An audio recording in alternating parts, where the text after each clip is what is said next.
porque me tengo que sentar. Perfecto, Emilio. Ahí. Perfecto, te vemos bárbaro. Sí. Bárbaro. Ya estamos en condiciones. Cuando te parezca, podemos empezar. Bueno, hola Juan Manuel. Hola Emilio, qué gusto. ¿Cómo estás? Muy bien, muy contento. Bueno, vamos a presentarte entonces. Buenas tardes. Para quienes no me conocen, soy Emilio Villamayor, presidente del Consejo Departamental Lomas de Zamora, del Instituto de Estudios Judiciales de la Suprema Corte de Justicia de la Provincia de Buenos Aires. En esta materia, en este momento, estamos convocados por el doctor Juan Manuel Matera para esta disertación que va a tratar del rol del derecho en nuestra civilización.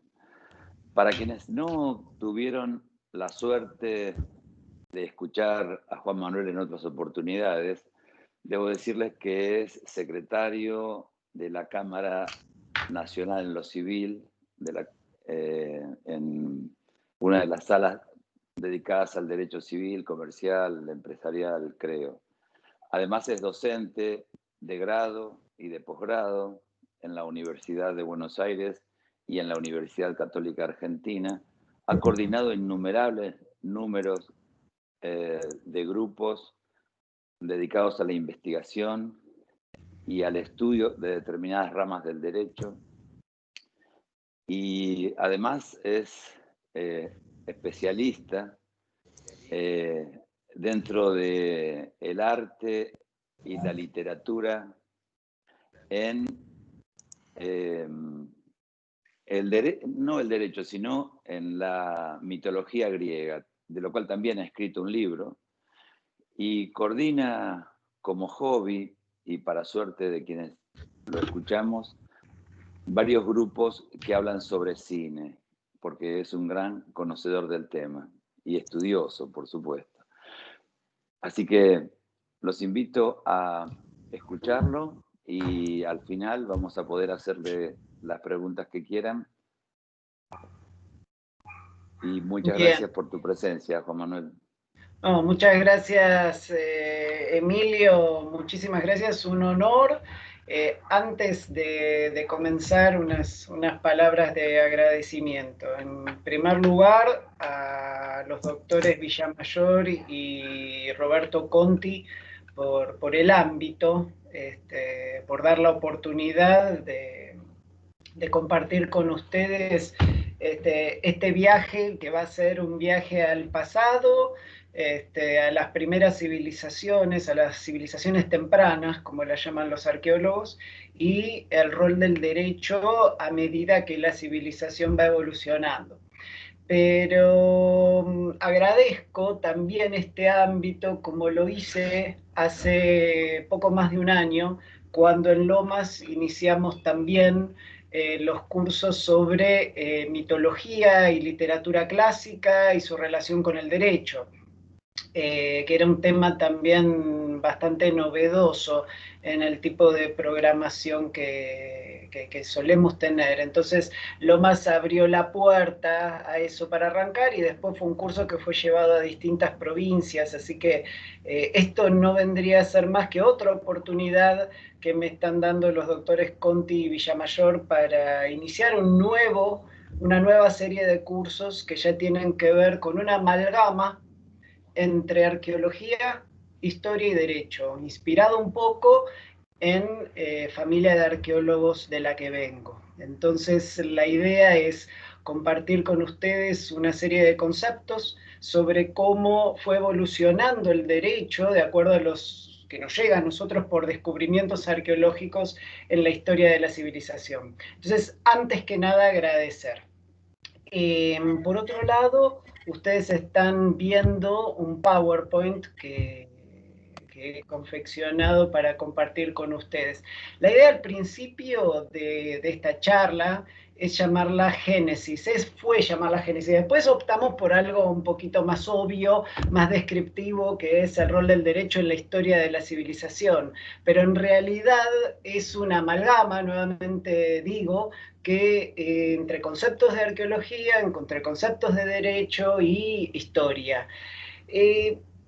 Ya adentrados en el tema, la palabra Génesis, ¿no? Que me venía siempre a la cabeza cuando lo estaba armando, y nos adentramos en lo que es la etimología de la palabra. Y la etimología de la palabra Génesis nos habla de nacimiento, porque viene de Gignestai, una palabra griega, de griego antiguo, y no tiene raíces judaicas como suele pensarse por asociarlo con uno de los libros del Antiguo Testamento, del título del primer libro del Antiguo Testamento. En cambio, tiene raíces griegas y viene de Gignestai, que es el nacimiento. Entonces, estaríamos hablando un poco del nacimiento del derecho a través de la historia, a través de descubrimientos de hallazgos arqueológicos. Desde el punto de vista de historia, y siguiendo con la etimología, historia significa inquirir. La palabra historia viene del libro de Herodoto, que fue el padre de la historia, el primero en escribir libros de historia, y lo llamó las historias, the histories, dicen los ingleses, que etimológicamente vamos a descubrir que significa inquirir, preguntar. ¿Por qué? Porque el método utilizado por Heródoto era preguntar a los egipcios qué opinaban de la civilización griega, preguntar a los persas qué opinaban de la civilización griega. Por eso fue muy cuestionado por ese método, y Heródoto también fue llamado el padre de las mentiras, además del padre de la historia. Pero nobleza obliga, tenemos que admitir que fue el primero en hacerlo, y siempre que se es el primero, es fuente de críticas. En realidad, el primer historiador en utilizar un rigor histórico fue Tucídides, con la guerra del Peloponeso. Tucídides abarca este enfrentamiento entre atenienses y espartanos, mientras que Heródoto nos habla del nacimiento del imperio persa y después las guerras médicas, ¿no? Las guerras entre los persas con los griegos. Entonces me encuentro con Génesis, Gignestai, nacimiento, y según la Real Academia Española es femenino cuando significa origen, principio, es masculino cuando se refiere al título del primer libro del Antiguo Testamento. En ese caso lo tenemos que escribir con mayúscula inicial. Arqueología. ¿Por qué utilizo conceptos sobre arqueología? Porque todos estos descubrimientos, ya vamos a ver el código de Urnam o el código de Hammurabi, son determinados descubrimientos que se dan por un auge de la arqueología moderna, empujado por Napoleón, por el descubrimiento de lo que era la riqueza de la civilización egipcia. Cuando Napoleón llega a Egipto, se contempla las pirámides y les dice a sus soldados: ven desde ahí a lo alto de las pirámides, 40 siglos de historia os contemplan.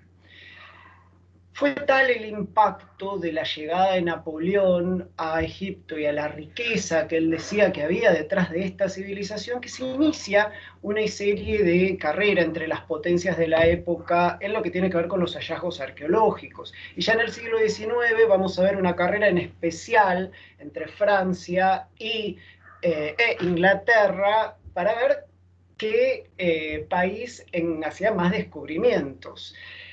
En lo que a nosotros nos importa en la charla de hoy, nos vamos a encontrar con el descubrimiento del testamento más antiguo. Se encuentra en 1889 un papiro que, utilizadas técnicas, como puede ser el carbono 14, que es un isótopo radioactivo, que utilizado en material orgánico nos permite datar un documento que tiene componente orgánico, podemos descubrir la datación de ese objeto, de ese documento. Flinders-Petrie fue el padre de la arqueología moderna. Y hace este hallazgo de un papiro en la ciudad egipcia de Cajún, una ciudad que queda a 60 millas del sur del Cairo. Se descubre que este papiro contempla un testamento. Y es el testamento más antiguo de la historia que nos ha llegado a nosotros a raíz de la arqueología. Y el London Standard, el 26 de diciembre de 1889, hace una publicación que revoluciona lo que se podía creer que eran las costumbres de milenios atrás. ¿Y por qué es esto? Vamos a lo que es el texto del papiro. El texto del papiro data aproximadamente de 2548 a.C. Antes de proseguir, quiero corroborar con ustedes que el PowerPoint se esté viendo y que a mí me estén escuchando, ¿no? Porque si me hacen alguna señal o algún perfecto, ahí María del Carmen Gurrera y Fernando me están asintiendo. El texto del papiro, analizada su datación con el carbono 14, nos lleva al 2548 aproximadamente antes de Cristo. Ustedes imagínense que una persona como Sócrates de esa época podía pensar lo mismo que nosotros pensamos de él en cuanto a antigüedad, en cuanto a tiempo en el cual vivió esta gente. Este texto, este papiro, dice: se transmite. Un señor llamado Sequen-Ren transmite a su esposa Teta todas las propiedades que le fueron a su vez dadas por su hermano en vida. O sea, lo que hace es convertirla en propietaria a través del testamento de todas las propiedades. Y esto generó una revolución en la época victoriana, cuando fue descubierto y fue traducido. A su vez, este texto prohíbe, hay una obligación de no hacer, prohíbe a su esposa vender las propiedades que construyó su hermano. O sea, todas esas propiedades que le está cediendo a través de la cláusula testamentaria, le prohíbe venderlas. Aún así, le permite cedérselas a sus hijos. Lo que estaba este hombre, Sequen-Ren, que vivió 2500 años atrás, le estaba tratando de asegurar el patrimonio familiar.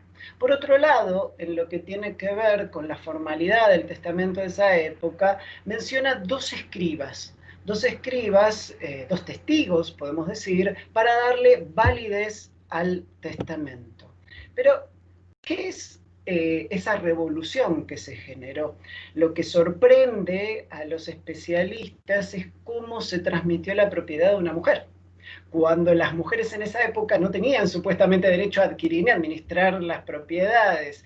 Entonces se altera así una creencia de un mundo exclusivamente patriarcal de la antigüedad, donde supuestamente el hijo mayor era siempre el que estaba en el orden sucesorio. Vamos a citar literalmente al London Standard. Toda la historia de la realidad familiar se altera ante este descubrimiento, lo que insta a apartarse de lo que se consideraba una costumbre inmemorial. Y después dice: pareciera que 20 centurias atrás el derecho era más evolucionado que en la actualidad. 2000 años atrás de la época victoriana, en lo que tiene que ver con el género, con el derecho de las mujeres a la igualdad, en este caso vemos que en el pasado, 2000 años antes, el derecho era más evolucionado. Entonces nos encontramos ahora con el primer testamento de la historia. Pero, ¿cuál es la primer fuente legislativa?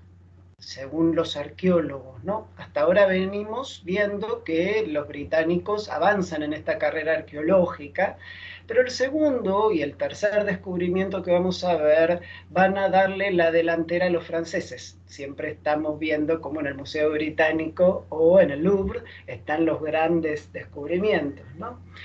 El primer código de leyes con el que nos vamos a encontrar se llama Ur-Nammu. Y si el primer testamento, ese primer papiro, era del año 2500, el código de Ur-Nammu está datado aproximadamente del 2100 a.C. Habían actas judiciales anteriores. Se consideran, hay citas de actas judiciales del 2400 a.C. Pero lo cierto es que la primera fuente legislativa con la que nos encontramos es Ur-Nammu. Y acá debo decir, no es el Código de Hammurabi. Lo que tiene el Código de Hammurabi es la completitud. Lo que tiene el Código de Hammurabi es esa estela en diorita negra encontrada también por los franceses en 1901, que está totalmente completo, y luego lo vamos a analizar. La primera fuente legislativa en realidad es el Código de Ur-Nammu. ¿Quién fue Ur-Nammu? Ur-Nammu fue un rey en la Mesopotamia, vivió entre el 2100, 2050 se calcula, y el logro de él fue unir a dos civilizaciones, que eran los sumerios y los acadios, en lo que es la Mesopotamia. ¿Qué es Mesopotamia? Porque siempre hablamos de las civilizaciones del Tigris y Éufrates. La palabra Mesopotamia, y volvemos a la etimología, significa entre ríos como en nuestra provincia. En griego antiguo, tomado a su vez de una palabra persa, del persa antiguo, la traducción sería entre ríos, que es todo el territorio que está entre el Tigris y Éufrates. Estamos hablando del actual Irak, Siria, sudeste de Turquía. Todo eso era la Mesopotamia.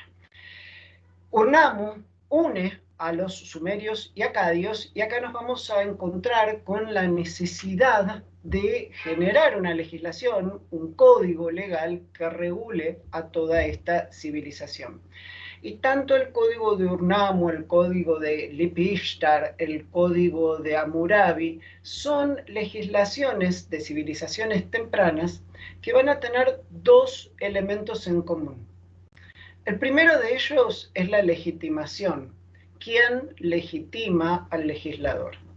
Vamos a ver que la ciudadanía, recién en la época de Solón, es quien, en Grecia, en Atenas, es quien legitima al legislador. Acá en las civilizaciones tempranas, tanto en la Mesopotamia, en Babilonia, como para los antiguos hebreos, con Moisés y los 10 mandamientos, vamos a ver que es la deidad. Ese es el primer elemento, la deidad legitimando al legislador a dictar las normas, en este caso el Código de Ur-Nammu. El segundo elemento que todas estas civilizaciones tempranas van a tener en común es una descripción de lo que es el estado de naturaleza. Pero antes de adentrarnos a estos elementos, quiero contarles que el código de Ur-Nammu también pueden encontrarlo como el código de Shulgi, porque algunos arqueólogos hacen una datación de la época del hijo de Ur-Nammu, en realidad que el rey Ur-Nammu, entonces se lo suele llamar también código de Shulgi. También es cierto que hay un código anterior a Ur-Nammu que se llama el código de Urukashina, pero ese no nos ha llegado a nosotros aún a través de los descubrimientos arqueológicos. El primero que nos ha llegado es Ur-Nammu, que Ur-Nammu, el código, después va a inspirar a Lipi-Ishtar de 1930 a.C. y a Hammurabi de aproximadamente 1752 a.C. Vamos a lo que es el contenido del código. El profesor Klaas Mingoff, un británico especialista en historia del derecho, nos dice que es el primer texto legislativo. Está escrito en cuneiforme y en lo que tiene que ver con ese estado de naturaleza del cual les hablaba, nos dice que de acuerdo al poder que le dan los dioses a Ur-Nammu, Ur-Nammu dice en el prefacio: hice desaparecer la maldad, la violencia y el ansia de justicia. Eso también se va a repetir en Hammurabi. Nos habla de un estado de naturaleza en el cual el hombre es el lobo del hombre, ustedes ya lo han estudiado, y se ve la ciudadanía, el pueblo, en la necesidad de una legislación, un código en este caso, que regule las conductas. El código de Ur-Nammu, a diferencia del código de Hammurabi, no tiene el contenido, este elemento retributivo del ojo por ojo que luego vamos a estudiar. El código de Ur-Nammu establece penas. Y hoy día asistimos a muchas charlas, leemos mucho sobre la evaluación del daño. Lo llamativo del código de Urnamo es que ya preveía una cierta tabulación del daño o evaluación del daño. Ustedes fíjense en que impone penas monetarias por daños corporales, a diferencia del código retributivo de Hammurabi. Dice, quien dañara el ojo del otro, una mina, que era medio kilo de plata. El perjurio, el levantar falso testimonio, que después vamos a ver en otras civilizaciones que vuelve a hacerse hincapié en este delito, la moneda que era shekel son 15 shekels. Abusar de un esclavo ajeno era 5 shekels. O sea, el falso del perjurio era superior en su valuación a el abuso de un esclavo ajeno. El quebrar un hueso a una persona, a otra persona, era 10 shekels. Miren lo que era este delito, divorciarse de la primera esposa. El divorciarse de la primera esposa, una mina de plata. En lo que tiene que ver ya con el derecho penal y los delitos penales, vemos que solo un delito puntual tiene estipulada la prisión, que es el secuestro, porque el resto de los delitos penales tenían aparejada la pena de muerte. Este es el código, el primero que nos llega gracias a la arqueología y que va a inspirar al famoso código de Hammurabi, esa teoría retributiva que era tan importante para las civilizaciones tempranas. Y ese ojo por ojo que hoy día no es una doctrina válida para la actual civilización, pero que aún así defensores de la pena de muerte siguen utilizándolo como sustento a sus ideas. Los historiadores consideran al Código de Hammurabi como el más antiguo, el más completo cuerpo legislativo del cual tenemos registro. Ya en este viaje por las arenas del tiempo nos encontramos del 1810 al 1750 aproximadamente antes de Cristo. Y acá en lo que es el descubrimiento arqueológico toman la posta los franceses. Entre diciembre de 1901 y enero de 1902 hay una expedición a Susa, Irán, donde Gustave Jequier descubre esta estela en diorita negra de 7 pies de alto. Digamos, en el punto más alto de la estela nos vamos a encontrar con el dios de la justicia babilónico, que es Shamash, que le da las leyes, el código de Hammurabi, a el rey babilónico llamado el legislador, que era el sexto rey de Babilonia, llamado Hammurabi. Y ustedes vean en el prólogo, nuevamente se repite el tema de la necesidad de la norma ante el estado de la naturaleza, del estado de naturaleza. Fíjense, el prólogo expresa el propósito principal de Hammurabi, que el fuerte no prima al débil, el hombre, el lobo del hombre, que la justicia se otorga al huérfano y a la viuda. Hay cierto desorden en lo que tiene que ver con las provisiones de este código, porque obviamente en esta civilización temprana había cierto desorden a la hora de legislar. Entonces nos encontramos que están mezcladas provisiones sobre procedimiento, propiedad, milicia, deudas, derecho de familia, daños a la persona y demás. Son 282 provisiones que vamos a encontrar divididas en materias. Por el otro lado, el Código de Hammurabi va a dividir 4 clases de personas y va a aplicar un determinado tipo de penas de acuerdo a esa clase. Nos vamos a encontrar que las categorías de personas son ricos, propietarios, pobres, sirvientes, esclavos. Las penas van a cambiar de acuerdo a estas clases sociales. Y ahora vamos a lo que todos conocemos de estas nociones retributivas. Y entonces el famoso ojo por ojo. Lo que tenemos que tener en cuenta es que el Código de Hammurabi es el primero que nos llega a nosotros con esta fórmula del antecedente y el consecuente. Sí, entonces, vamos con el primero. Si un hombre saca el ojo a otro, su ojo será tomado. Si un hombre le rompe un hueso al otro, se romperá un hueso. Si un hombre arranca un diente a otro de su misma clase de un golpe, se le arrancará un diente. Pero más allá de esta noción retributiva, hay algo muy importante que suele dejarse de lado en lo que tiene que ver destacar los principios que nos trae el Código de Hammurabi, que es el inicio del concepto del principio de inocencia. Porque así de riguroso como es el Código de Hammurabi en lo que tiene que ver esta aproximación retributiva, también lo es contra el falso testimonio. Si yo, de acuerdo al Código de Hammurabi, no demuestro la veracidad de mi denuncia, si yo entro en falso testimonio, la pena es la ejecución, la pena es la muerte. Entonces, es el primer código en traernos el concepto del principio de inocencia y de aportar pruebas de la denuncia, y con la misma rigurosidad actúa que en cuanto a la conducta ilícita en sí.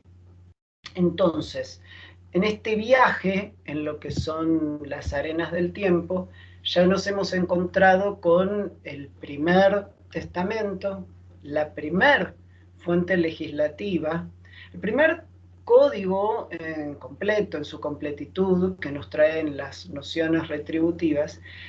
Y ahora vamos a hablar un poquito de los antiguos hebreos. Y en este viaje ya estamos en el 1300 a.C.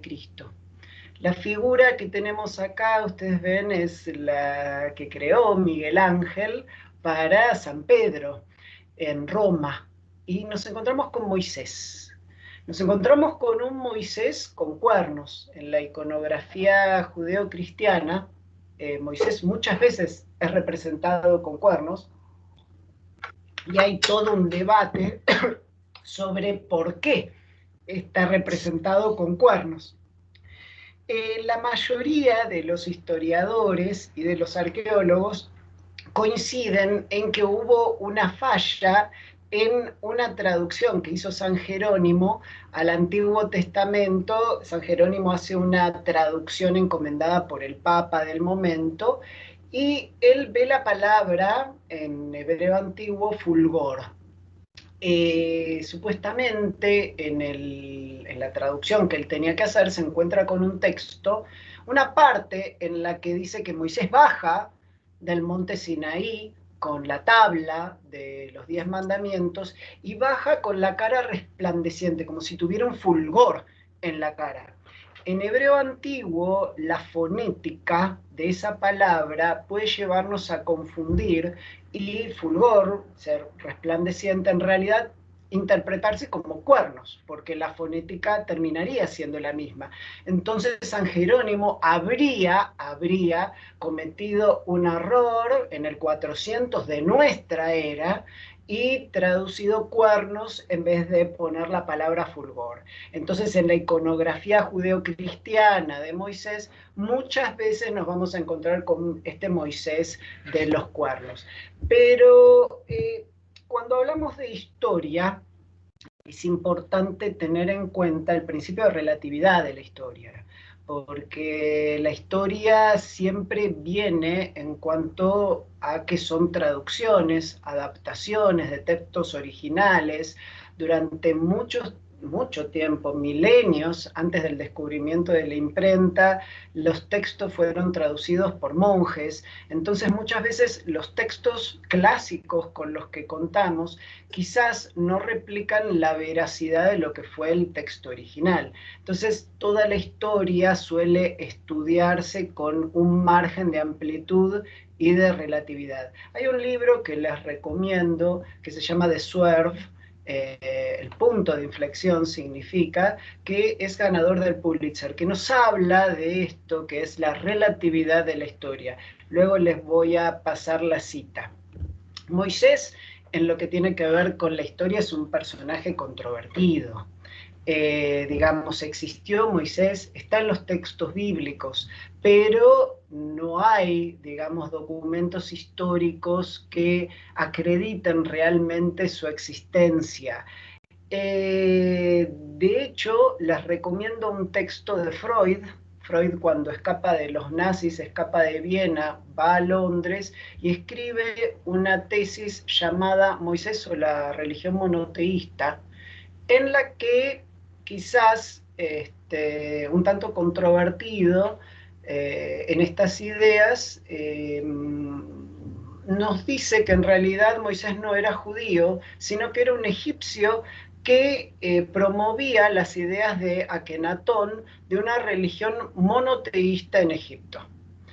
Entonces nos va contando cuál es su idea de la figura de Moisés, con determinados documentos históricos de la época que datarían de la misma fecha en la cual Moisés habría vivido. Es un texto muy interesante que recomiendo. En lo que a nosotros nos importa en esta presentación, tenemos que tener en cuenta que todas las mitologías, todas las creencias, todas las religiones van a tener siempre que decir algo sobre el origen de la ley y de los códigos de convivencia. Por ejemplo, en el Antiguo Testamento nos vamos a encontrar con el Deuteronomio y el Éxodo, que nos incorporan una extensiva lista de reglas. Pero el basamento de la civilización judeocristiana en cuanto a normas religiosas y seculares van a ser los 10 mandamientos. Son los principios fundamentales del comportamiento religioso, moral y también del secular de la civilización judeocristiana. Según el texto bíblico, Moisés sube al monte Sinaí, Dios le dicta los mandamientos y se los baja al pueblo israelí.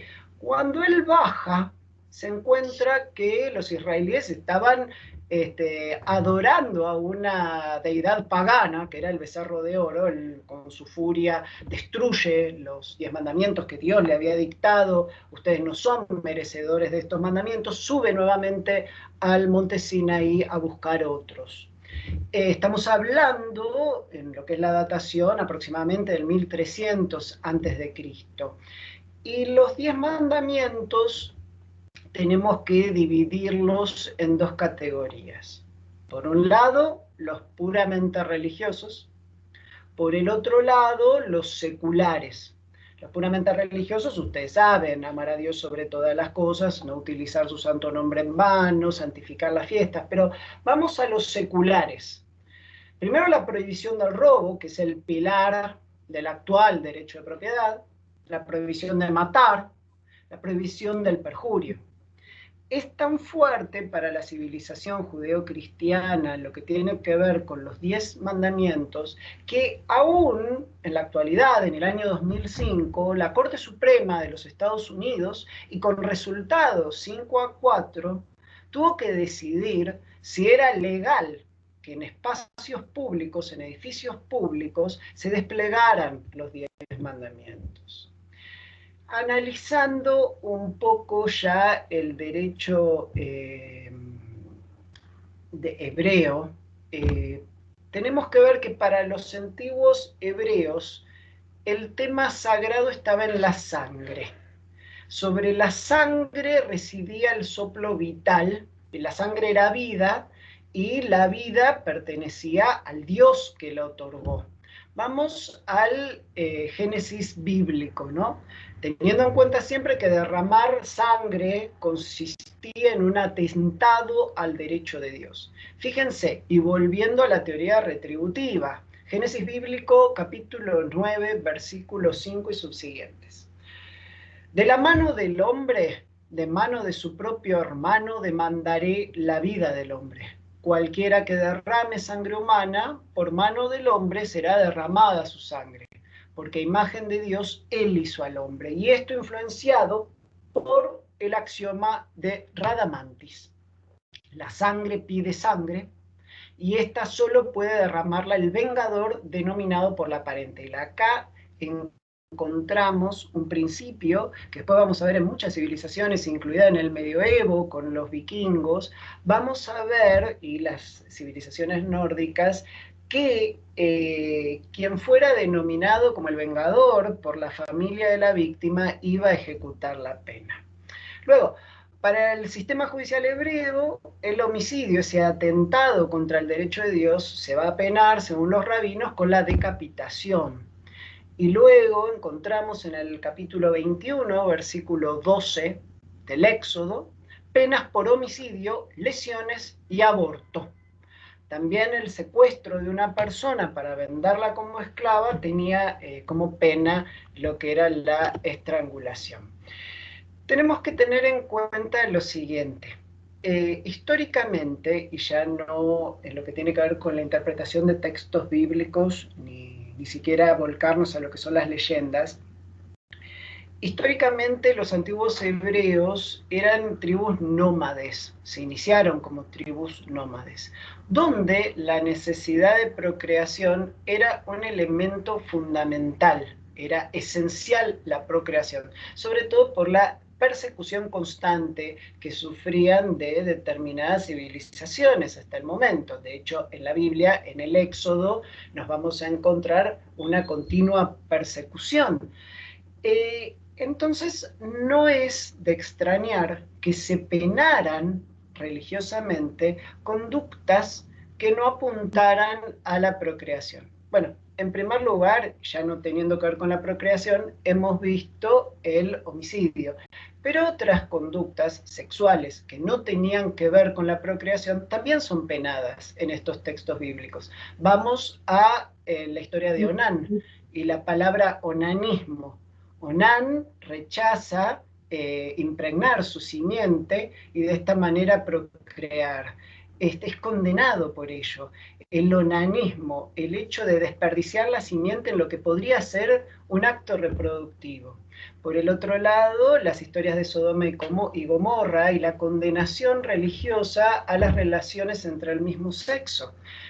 Hoy día uno lee textos de John Boswell o Louis Crompton, que son quienes estudiaron la historia de la homosexualidad en la civilización y vinculan el inicio de, digamos, ataques a las relaciones entre personas del mismo sexo, a esta necesidad de procreación y de aumentar la población.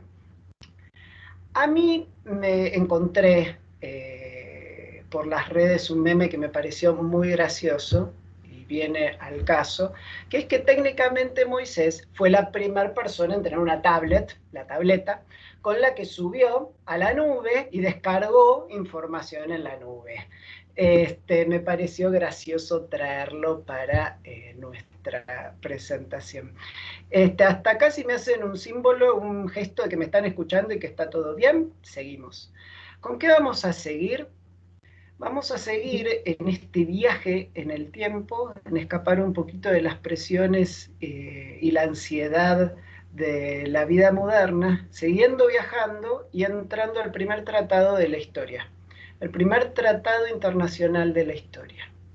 Y vamos a hablar un poquito de una batalla que se llamó la Batalla de Kadesh, que dio lugar a un tratado internacional de paz que fue el Tratado de Kadesh. Ya en este viaje estamos en el año, miren, 1278 a.C. Y nos encontramos, miren, un personaje muy relacionado con Moisés, que es Ramsés II, aquel que persiguió a los hebreos, que sufrió las plagas de Egipto y que en su larga vida enfrentó al imperio hitita.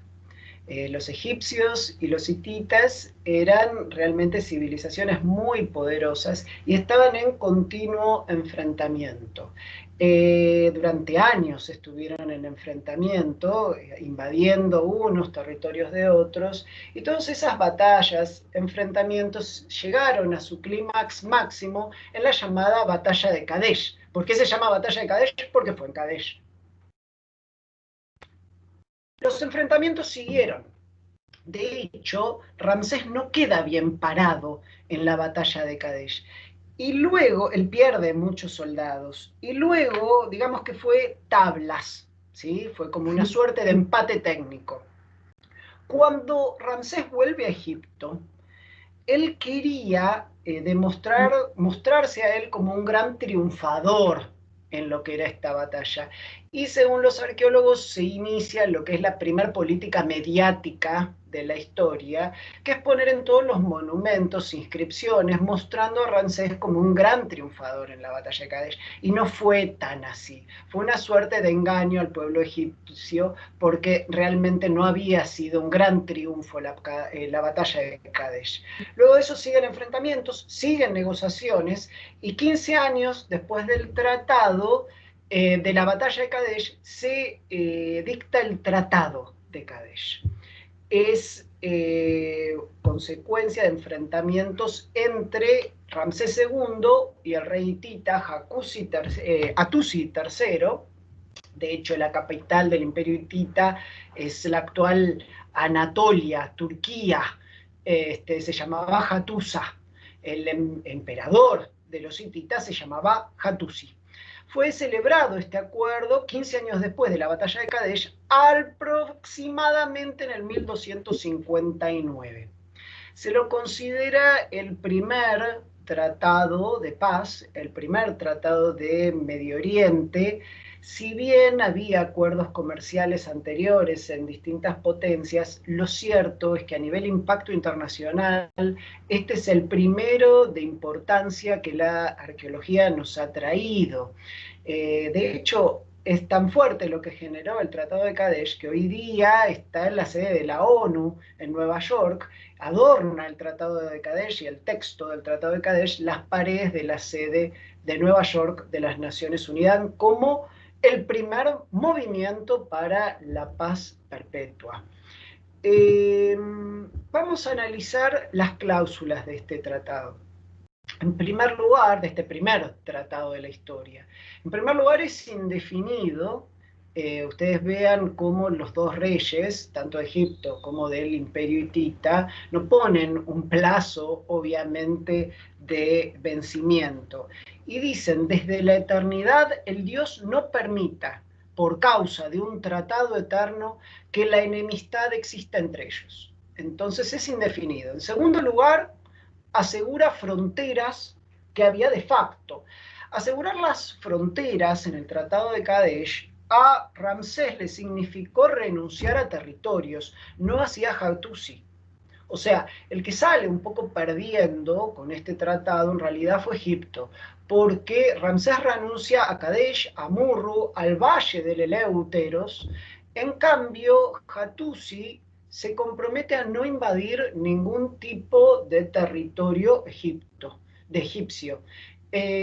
Por el otro lado, hay una cláusula del tratado en la cual se conviene ayuda mutua. Si hay una potencia extranjera invadiendo territorio egipcio, los hititas iban a colaborar en defender el territorio egipcio. Y si a su vez una potencia extranjera invadiera territorio hitita, los egipcios iban a colaborar en ayudar al territorio hitita. Por el otro lado, y es muy interesante señalar que hay un convenio de extradición.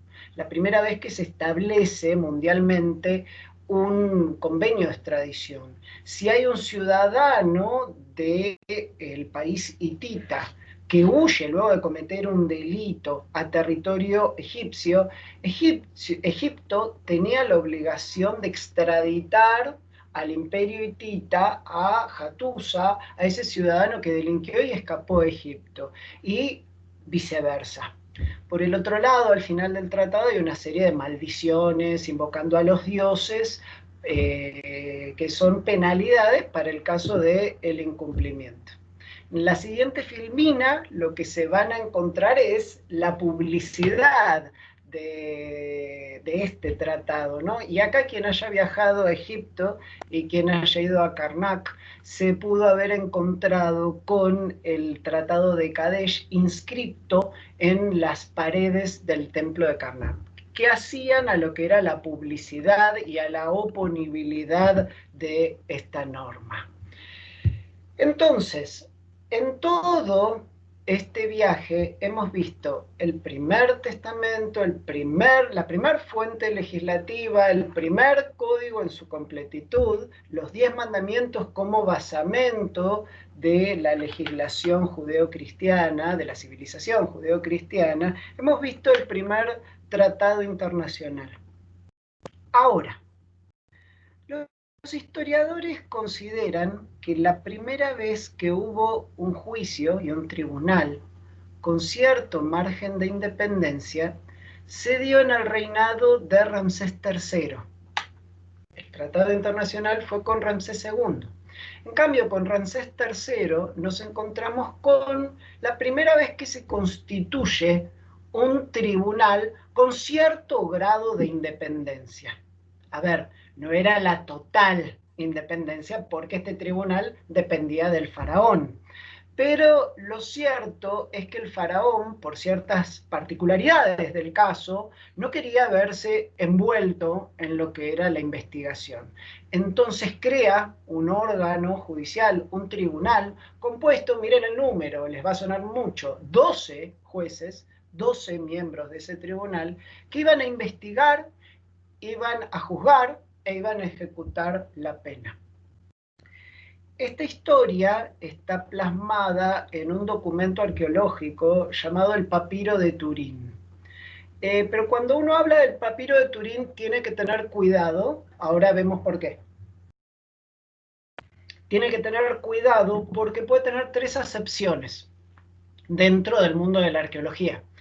El Papiro de Turín puede referirse al Papiro Real de Turín, que es la enumeración de todos los reyes, de todos los faraones del antiguo Egipto.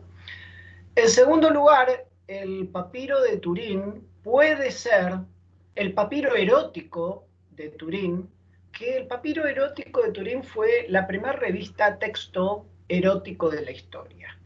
La primer Playboy, si quieren llamarlo, la primer Hustler, la primera revista erótica de la historia, y me animo a decir el primer satiricón de la historia. ¿Por qué? Porque no solo, como vemos acá, lo voy a ampliar, no solo tiene formas de poses sexuales, sino que además tiene textos muy irónicos, muy satíricos, y además la forma en que están dibujadas los personajes no siguen el lineamiento estético normal en que nos encontramos con el arte del Antiguo Egipto. Nos encontramos con hombres calvos, con hombres gordos, de, digamos, falos desproporcionados, vemos en ese momento, y repito, inscripciones muy irónicas, muy ácidas, críticas, satíricas. Es la primera revista erótica de la historia. Ese es el papiro erótico. El que a nosotros nos interesa en realidad, que está en la foto que ven hacia la derecha, es el papiro judicial de Turín. El papiro judicial de Turín es un acta judicial, que nos va a explicar cómo fue la investigación del atentado al faraón Ramsés III. Se atentó contra la vida de Ramsés III y ese atentado surgió del propio harem de Ramsés III. El atentado fue planeado por una esposa real llamada Tie, que era la segunda o tercera esposa en realidad de él, del harem, no era la primera esposa, y su hijo no iba a heredar el trono, no estaba dentro del orden sucesorio real. Tie complota para que su hijo, el príncipe Pentaur, pase a ser faraón y atenta contra la vida de Ramsés. Entre paréntesis, quiero destacar que el gobierno de Ramsés III fue un gobierno débil ya de entrada.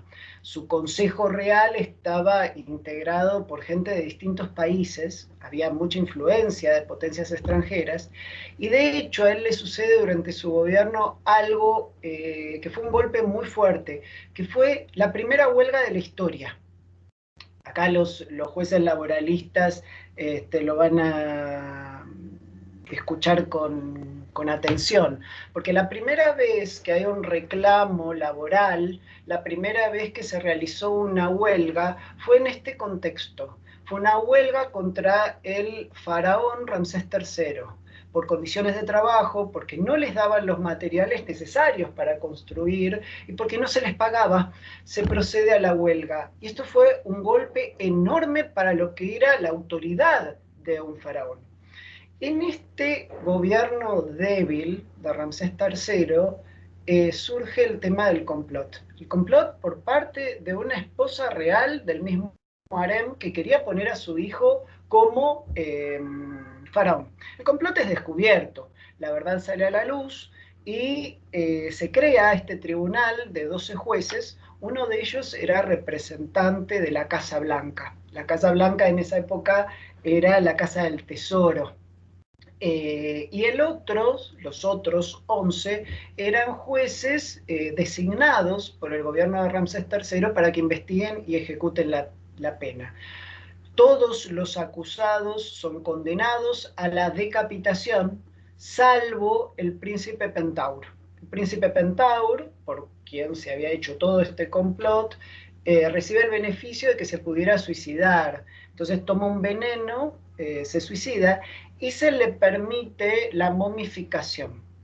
El problema de la decapitación como pena era que no iban a ser momificados, y para el antiguo Egipto el no ser momificado significaba que no iba a haber vida en el más allá. A Pentaur, en cambio, se le permite suicidarse y se le permite el proceso momificatorio. Igualmente, los hallazgos arqueológicos del príncipe Pentaur, que se encontró la momia de Pentaur, nos muestran que el proceso de momificación fue muy mediocre, hasta a propósito, fue un castigo momificarlo de mala manera, y en la jerga arqueológica se lo suele llamar la momia sufriente. Pero podemos considerar que la primera vez que hubo un juicio por un tribunal designado a ese efecto, con cierta independencia, fue en el juicio de los implicados en el atentado contra Ramsés. Ahora esto terminó en un gran escándalo, el juicio en sí, porque terminó en actos de corrupción, porque las integrantes del harem quisieron corromper a 6 de los 12 magistrados, que fueron apartados del caso y eventualmente ejecutados. Entonces ya el primer tribunal encuentra la sombra de lo que sería un acto de corrupción. Y esto también tuvo que ver con fiestas y orgías que se daban en el harem con los jueces 16 de estos jueces designados para resolver el caso. Siguiendo con este viaje temporal, vamos ahora a Atenas y estamos en el siglo VII a.C. Y nos encontramos con Draco. Acá tenemos que distinguir lo que aportó Draco y de lo que aportó Solón de la antigua Atenas. Draco nos aportó lo que es la codificación de las normas para que la ciudadanía pueda tener un texto en el cual decir, estos son mis derechos. Hasta ese momento, las normas eran interpretadas por los nobles, los sacerdotes, y no había un texto legislativo en la antigua Grecia donde los ciudadanos pudieran decir, estos son mis derechos, a mí me corresponde esto. Y entonces los sacerdotes y los nobles interpretaban la costumbre según a ellos les convenía. En cambio, Solón lo que aporta es la participación ciudadana en la conformación de las leyes. Él crea la Baulé, es una asamblea legislativa en la cual los ciudadanos pueden participar de la formación de las normas. Pero arranquemos con Draco. Draco era un arconte, una suerte de mezcla de legislador y juez, que vivía en esta época. Se calcula que el código de Draco fue en el 621 a.C. Y él lo que hace es quitarle a los nobles la facultad de juzgar arbitrariamente, y lo hace mediante la recopilación de las normas y la publicación de las mismas. Entonces nos habla de la publicidad y la oponibilidad de las normas. Draco fue tan severo en lo que tiene que ver con las normas que de ahí surge el adjetivo draconiano. Plutarco, tomando a Demades, nos dice que la mayoría de las normas de Draco estaban escritas en sangre, no estaban escritas en tinta. Y de hecho, Plutarco nos dice también que consultado Draco por la severidad de sus normas, él contestó, la mayoría de los delitos leves se merece la muerte. Y no encuentro aún una pena más grave para los delitos graves. No encuentro aún una pena más grave que la muerte. Hay un texto que se llama el Suda, que es una enciclopedia bizantina, que nos habla de las civilizaciones mediterráneas, cómo eran las civilizaciones que vivían por toda el área mediterránea. Ese Suda nos cuenta una leyenda sobre Draco. Draco fue tan severo en cuanto a sus normas, si bien el aporte fue la codificación y que todos los ciudadanos tuvieran noción de cuáles eran sus derechos, fue muy severo. Eso hizo que tuviera que escapar. Él se escapa a Egina. Quien haya estado en Grecia sabe que Egina es una isla, una ciudad que queda muy cerca de Atenas. Y cuando llega a Egina, Draco es honrado en el teatro de Egina. Según la leyenda, muere en ese teatro donde él iba a ser honrado y muere asfixiado, porque la gente le empieza a tirar capas, le empiezan a tirar sombreros y vestimentas que le fueron arrojando estos eginetas sobre la cabeza para honrarle. Es, digamos, una leyenda, así como la leyenda de que Esquilo murió de una tortuga que le cayó en la cabeza, la leyenda de Draco muriendo ahogado por el descontento popular que al querer honrarle en realidad le tiraban capas para ahogarlo. Después de Draco viene Solón, que Solón no solo le da participación a la ciudadanía en la conformación de las normas, sino que le otorga la ciudadanía a los campesinos y a las clases más bajas. Pero sigamos con Draco. Profesor, historiador del derecho, René Wormser, nos dice que hasta el tiempo de Draco, las leyes reposaban en las memorias convenientes de los aristócratas y los sacerdotes, y era imposible para un ciudadano ordinario señalar un párrafo y decir, estos son mis derechos. Por el otro lado, tenemos que tener en cuenta las leyes draconianas más famosas. La primera, la distinción entre lo que es para los penalistas el homicidio intencional con el homicidio culposo. Después va a ser Solón el que crea un tribunal donde se van a juzgar los homicidios intencionales y otro tribunal para los homicidios culposos.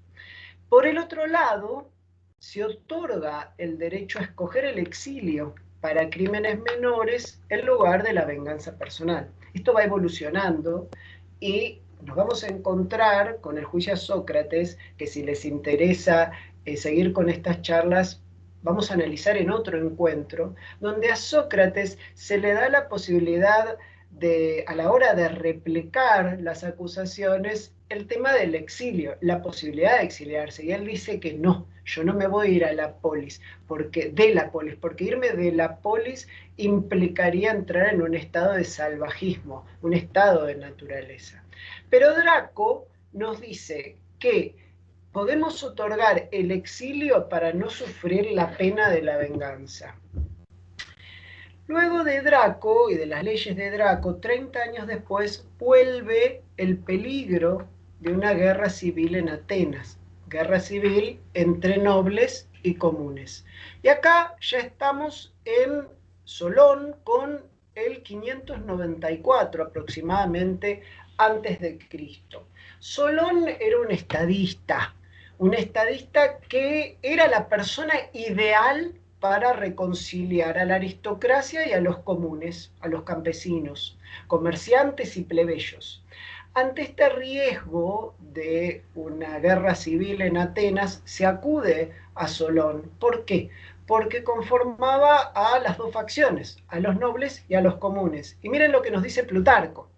La clase alta lo aceptó a Solón como estadista porque era rico. Los pobres, en cambio, lo aceptaron porque era honesto. En el 594 a.C. fue designado arconte. El término arconte era para designar un magistrado en Atenas. Y él lo que hace es suavizar la severidad de las leyes de Draco. Pero miren la frase en la que se funda toda la legislación de Solón. La igualdad es el germen de la paz. Este es el principio base de sus leyes. Vamos a los aportes de las leyes de Solón. Primero, introduce un nuevo balance de poder entre nobles y comunes. Segundo, cancela las deudas de los campesinos. Tercero, elimina la esclavitud como remedio ante las deudas. Vean cómo son suavizadas normativas que habían sido instauradas por Draco. Cuarto, permite a todos los ciudadanos acudir a los tribunales. Todos los ciudadanos atenienses tenían el derecho de ir a los tribunales. Esta noción de acceso a la justicia. Y los tribunales eran definidos de la siguiente manera. Para los crímenes de homicidio intencional iban a ser resueltos en un tribunal que se llamaba Areópago. Quienes estuvieron en las charlas sobre mitología y derecho van a recordar que se llama Areópago por el juicio a Ares, el juicio al dios de la guerra, que había intentado violar a la hija de Poseidón, y esto generó un tribunal de jueces para determinar la conducta de Ares, si iba a ser condenado o no. El Areópago, el juicio a Ares, es el tribunal donde van a resolverse los homicidios intencionales. El Paladión era el tribunal donde se resolvían los homicidios culposos. Paladión viene de Palas, Palas Atenea. Nuevamente, quienes presenciaron las charlas de mitología van a recordar que se llama Palas Atenea porque ella antepone el nombre de su mejor amiga al suyo, porque ella la mató sin querer, la mató en forma culposa. Atenea y Palas, su mejor amiga, estaban entrenando. Atena era la diosa de la guerra, además de ser diosa de la sabiduría, era una diosa guerrera. Estaba entrenando con su amiga Palas, esa amiga tan amada por ella, y sin querer le pega un golpe en la cabeza y la mata. Fue tal el shock que le sucedió por esto, que le generó a Atenea por esto, que antepone el nombre de su amiga al suyo. Palas Atenea pasa a llamarse, y el tribunal donde se juzgan en la época de Solón los homicidios culposos es el Paladión. El Delfinión, viene de la palabra Delfos, era esa ciudad donde estaba el oráculo, era el tribunal donde se iban a juzgar los homicidios por legítima defensa. Además de establecer estos tribunales, instaura también el derecho a apelar las decisiones de los magistrados. Dentro de la Asamblea de los Ciudadanos, que se llamaba el Eclesia, el Tribunal Superior, donde iban a ir las apelaciones, se llamaba el IAE. Y además establece la Baulé, que era un consejo de representantes de distintas clases en la que se debatían proyectos de ley que iban a ser aprobados por la Eclesia. Lo que creen la mayoría de los historiadores es que las leyes de Solón sientan las bases para lo que en un futuro sería la democracia ateniense.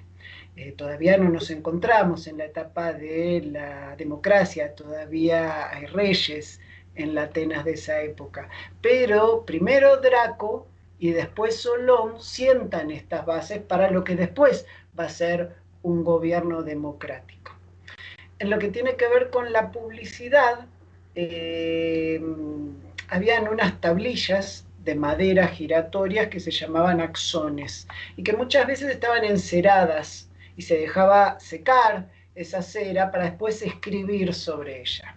Y en pilares de piedra, a su vez, llamados kirbeis, que eran donde se publicaba estas leyes erigidas en la plaza pública para que fueran conocidas por todos los ciudadanos. Y la mayoría de estas normas de Solón permanecieron siendo normas de Atenas y sirvieron de base para otras ciudades-estado.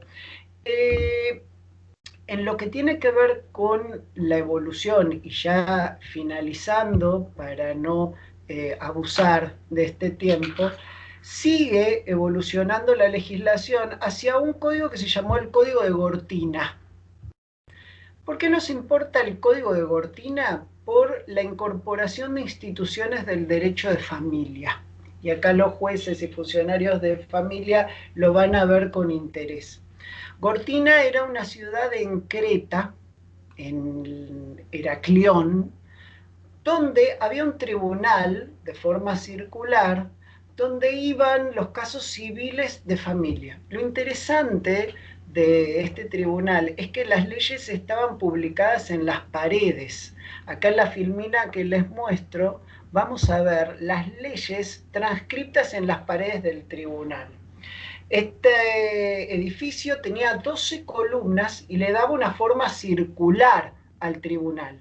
Y se inscribían las leyes, pero no solo las leyes, sino las modificaciones de esas leyes. Cosa que los ciudadanos, si había una adaptación, una adenda, una modificación, leyendo en las paredes del tribunal, sabían a qué atenerse.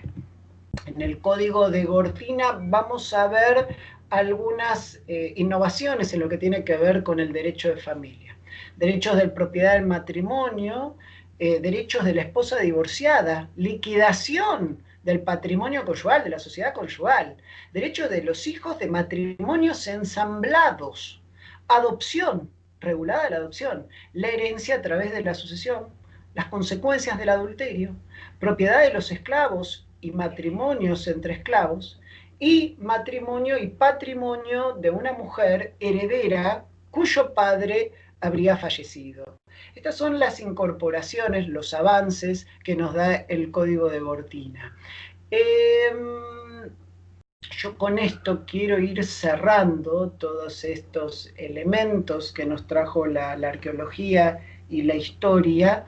En un segundo encuentro podría abarcarse el tema de la literatura, la dramaturgia, sobre todo, en lo que tiene que ver con Esquilo, Sófocles, Eurípides, Aristófanes, agrego, poesía de la época, que incorporan instituciones del derecho a sus textos. Es muy interesante analizar la dramaturgia griega de la época clásica para entender cómo veían los antiguos a la ley, cómo veían los antiguos a nociones de filosofía del derecho, cómo veían los antiguos a los tribunales.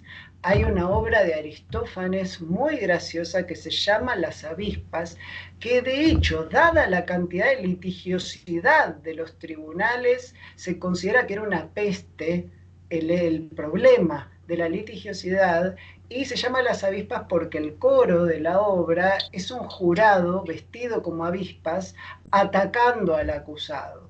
Entonces, en un segundo encuentro yo abarcaría la dramaturgia clásica, ya sea tragedia como comedia, abarcaría el juicio a Sócrates y ya entraría un poco en lo que es el derecho romano y lo que es el Talmud, ¿sí? El derecho hebreo ya evolucionado. Pero para cerrar, quiero compartir con ustedes, como esto fue una charla sobre historia, una frase de Cervantes, del Quijote. Y es historia, émula del tiempo, depósito de las acciones, testigo del pasado, ejemplo y aviso del presente, advertencia de lo porvenir. Se están dando muchas charlas sobre el futuro, digamos, ¿no? Estamos hablando mucho de inteligencia artificial, estamos hablando mucho de métodos predictivos, pero tampoco tenemos que descuidar el pasado, porque ningún pueblo puede afrontar su futuro sin entender su pasado. Así que me parecía temas interesantes para compartir con ustedes.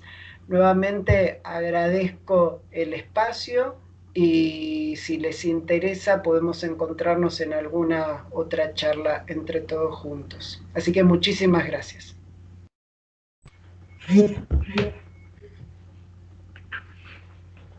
Profesor. Gracias, Juanma. Interesante, como siempre. Gracias. Voy a ver si quieren hacer consultas, preguntas, charlar, acotar algo, están más que bienvenidos a hacerlo. Si Fernando lo permite, podemos hacer un caos informático y liberar los micrófonos. Totalmente. Juanma, dos cosas. Buenas Roberto, tardes a todos y a todas. Muchísimas gracias, Roberto. No, gracias a vos. Por Si el dejás espacio. dejá de compartir, así si querés abrimos la parte de preguntas y se ve y nos vemos entre todos un poco más. Y el que quiera preguntar, habilite el micrófono y le hace la pregunta directamente, así simplificamos. No compartí más, ¿no? Ahí dejaste de compartir, perfecto.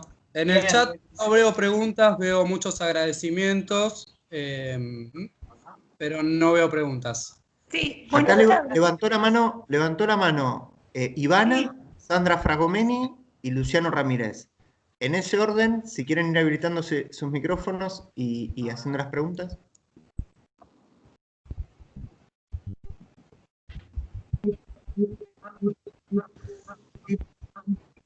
Ivana, hay alguien conectado como Ivana que figura como Ivana. No sé si escucha. No. Sandra, Fragomeni, Sandrita. No se oye.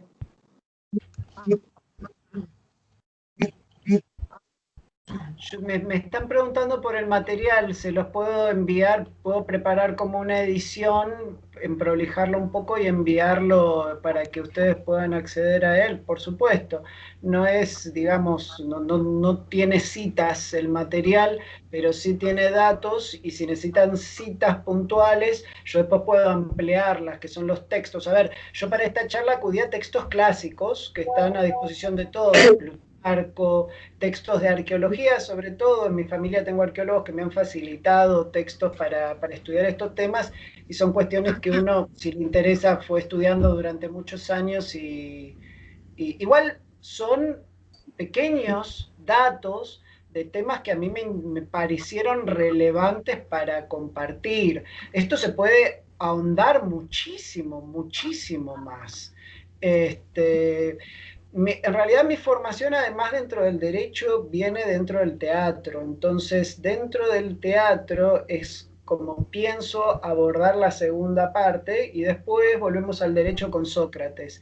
Pero analizaríamos un poco los textos de literatura clásica para ver cómo se receptan las ideas del derecho de la época. Vamos a ver cómo era considerado un jurado, cómo era considerado un tribunal, cómo era considerada la litigiosidad de la época. El mal de la litigiosidad excesiva existía hasta en la época clásica, lo vemos en los textos de Aristófanes, están todo el tiempo criticando la obsesión de la ciudadanía por los tribunales. De hecho, vuelvo a las avispas de Aristófanes. Hay algo muy gracioso que hasta se plantea una rehabilitación de una persona que se adicta a los tribunales. Y se hace como un programa de rehabilitación para que de a poquito fuera dejando esa necesidad de acudir al tribunal. El que es adicto en realidad es un juez. En esa época el juez y el jurado eran considerados un poco lo mismo.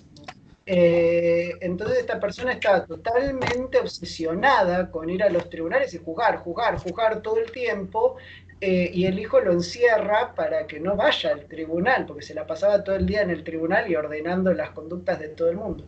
De eso podemos hablar cuando analicemos un poco la liturgia en el próximo encuentro.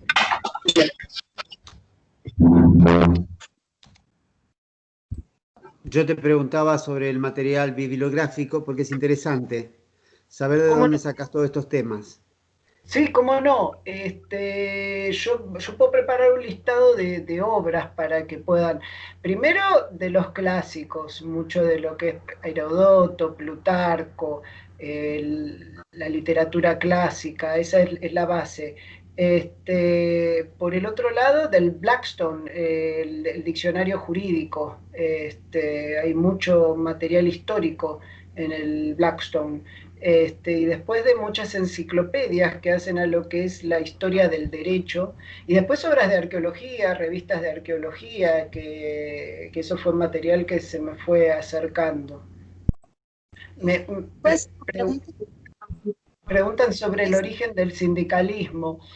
Sí, realmente se podría interpretar que la primera vez que hubo un reclamo sindical, una huelga, fue en el reinado de Ramsés III, donde le hicieron una huelga, lo cual en esa época era inconcebible que a un faraón le frenaran una obra a los trabajadores, que era una cosa inconcebible para una autoridad, un gobernante al que venía investido con el poder de los dioses egipcios, que los esclavos le hicieran una huelga. Entonces podemos considerar que la primera huelga de la historia en el reinado de Ramsés fue el primer vestigio de un reclamo sindical. Silvana Gómez, leo que quiere hacer una pregunta.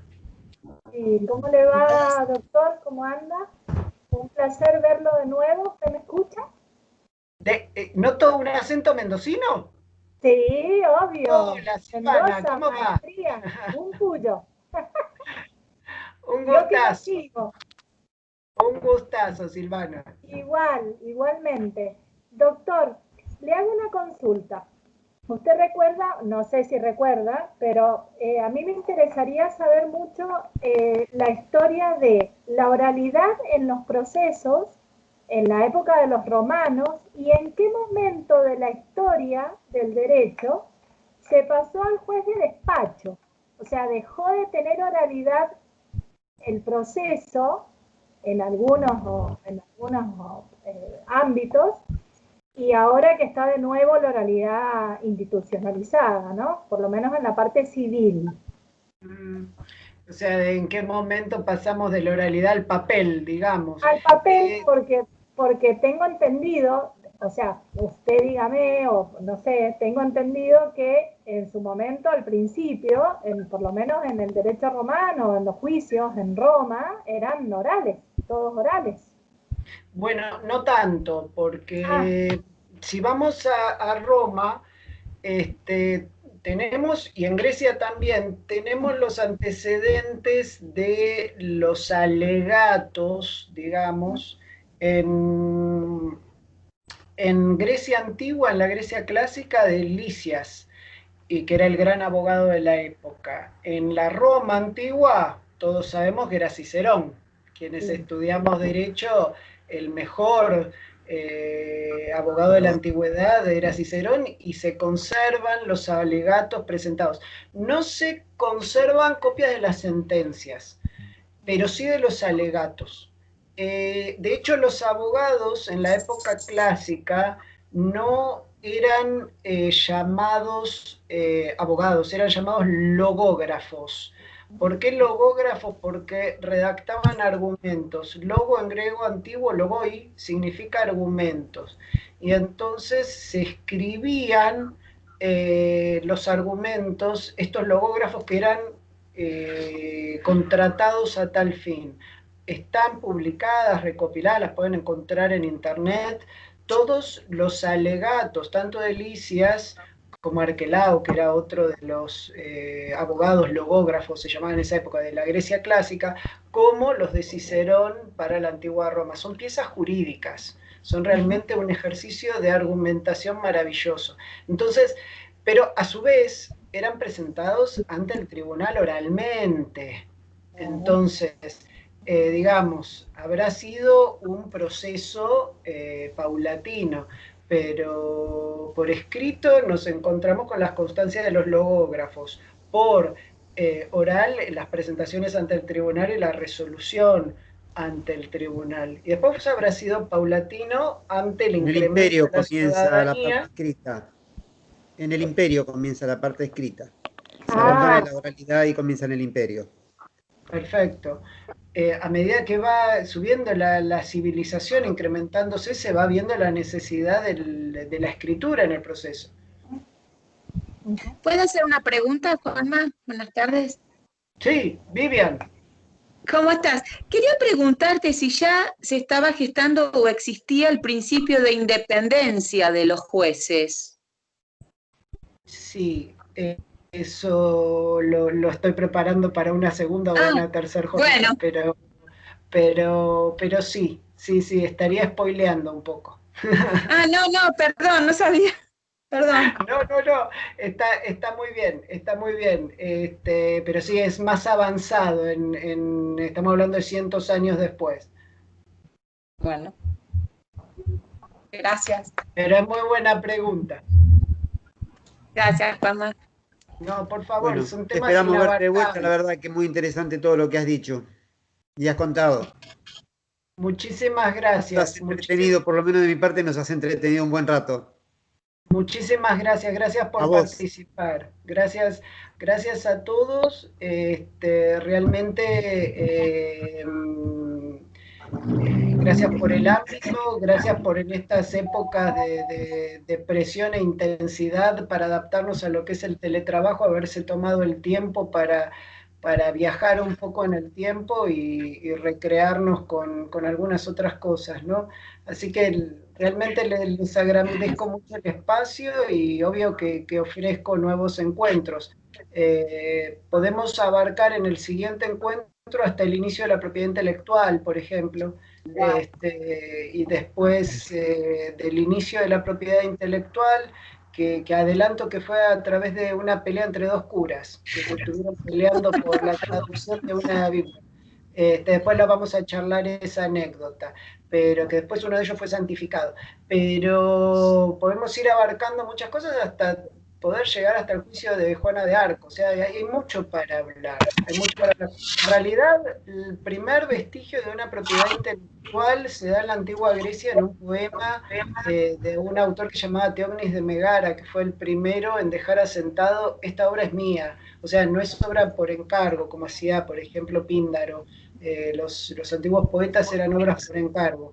En cambio, Teognis de Megara le escribe a un amigo y le dice que era su amante en realidad, y le deja, es un poema de amor, y le deja una cita estipulado: dejo asentado que este texto es mío para que nadie lo tome como si fuera suyo. Entonces deja sentada la noción de autoría por primera vez en la historia. Pero hay mucho, ustedes saben, es un tema inabarcable. Yo he tomado puntos, vestigios que a mí se me ocurrieron que podían llegar a interesar. Nuevamente les agradezco mucho el tiempo y el ámbito.